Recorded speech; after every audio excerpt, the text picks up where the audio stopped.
In this video, I will show you how you can disable Safe Search on any iPad. But before we start, you will need the password of the parental controls to do so. After you get the password of the parental controls, then just go to Settings, and under Settings, just scroll down and tap on Screen Time. Under the Screen Time settings, just tap on Content and Privacy Restrictions. From here, if Content and Privacy Restrictions is enabled on your iPad, just tap on App Store Media, Web, and Games. But if Content and Privacy Restrictions is not available on your iPad, you can skip this method.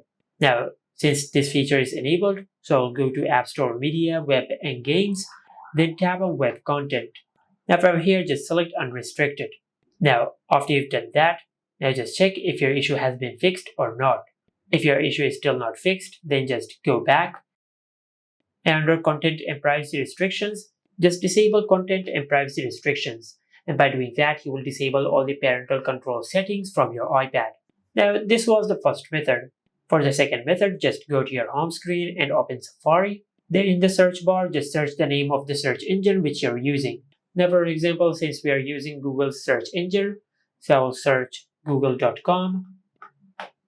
And after you do that, then just tap on your profile icon over here. From this pop-up menu, just select Safe Search. And after you open the Safe Search settings, now instead of filter or blur, just select off. And after you do that, you will turn off Safe Search from your browser. And this is it. Make sure to like, comment, and subscribe. Thank you for watching.